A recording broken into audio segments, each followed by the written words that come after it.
بەخوا کەسی ئازیزی لێ نەمرێ جا ئەگەر ئەو کەسە ئازیزە برات بێ.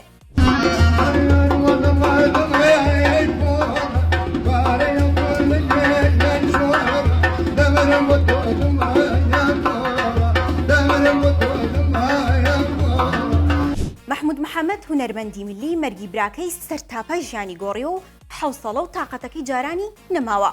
من مردنی جوانەمەرگی برام و نەخۆشی خۆم بێتاقەتی کردم بەڕاستی بۆیە تۆزەی دوورم.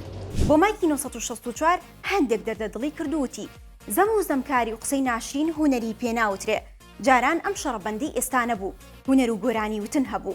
وەڵڵاهی خۆی جاران کە دانیشتمانەکە لە ماڵانە نەشەڕەبەند هەبوو نەیشتێ بەڵام ئیسە کۆمەڵی گەنج ناخۆشیان کردووە کردویانە بە دەری کابرای کوردەوتی زەم و زەمکاری قسەی ناشرین بە کەلیمات بە یەکتریاڵێن ئەمە بابەتێک نییە علاقی بە فەنەوە بێ بابەتێک نییە خۆی ئەوەی کە علاقی بە فەنەوە بێ گۆرانیە گۆرانەکەش کەلیمەی جوان کەلیمەی فۆلکلۆر کەلیمەی شتی جوانی تیا بڵێ نەک قسەی ناشرین.